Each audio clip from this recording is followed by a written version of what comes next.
बिस्मिल्लाहिर्रहमानिर्रहीम, अस्सलाम वालेकुम। वेलकम टू माय चैनल दावत इस्लाम। मैं हूं आपका दोस्त शफकत अली ऑफिशियल। उम्मीद करता हूं कि आप सब लोग ईमान के आला दर्जे पे होंगे। सूरत आल इमरान की आयत नंबर 95 का तर्जुमा, कहो अल्लाह ने जो कुछ फरमाया है सच फरमाया है। तुमको यकसू होकर इब्राहीम के तरीके की पैरवी करनी चाहिए और इब्राहीम शिर्क करने वालों में से न था। सूरत आल इमरान हशिया नंबर 78। मतलब यह है कि इन फकी जजियात में कहाँ जा फंसे हो। दीन की जड़ तो अल्लाह वाहिद की बंदगी है जिसे तुम छोड़ दिया और शिर्क की आलाइश में मुब्तला हो गए। अब बहस करते हो फुकी मसाइल में, हालांकि ये वो मसाइल हैं जो असल मिलत इब्राहिमी से हट जाने के बाद अनहाद की तवील सदियों में तुम्हारे उलमा की मुशगाफियों से पैदा हुए हैं। सूरत आल इमरान की आयत नंबर 96 का तर्जुमा, बेशक सबसे पहली इबादत गाह जो इंसानों के लिए तमीर हुई वो वही है जो मक्का में वाक़ है। इसको खैर व बरकत दी गई थी और तमाम जहान वालों के लिए मरकज हिदायत बनाया गया था।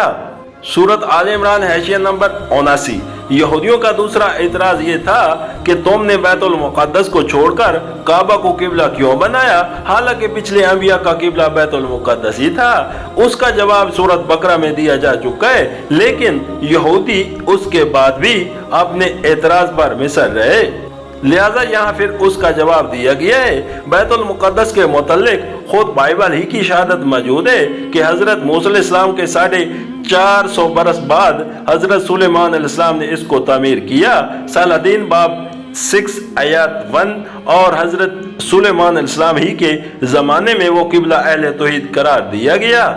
किताब मज़कूरा बाब 8 आयत 29-30 बरक्स उसके ये तमाम अरब की मुतवातर और मुत्तफ़क़ अलैह रवायात से साबित है कि काबा को हजरत इब्राहीम साहब ने तमीर किया और वो हजरत मूसा से 800-900 बरस पहले गुजरे हैं। लिहाजा काबा की अवालीद एक ऐसी हकीकत है जिसमें किसी कलाम की गुंजाइश नहीं है।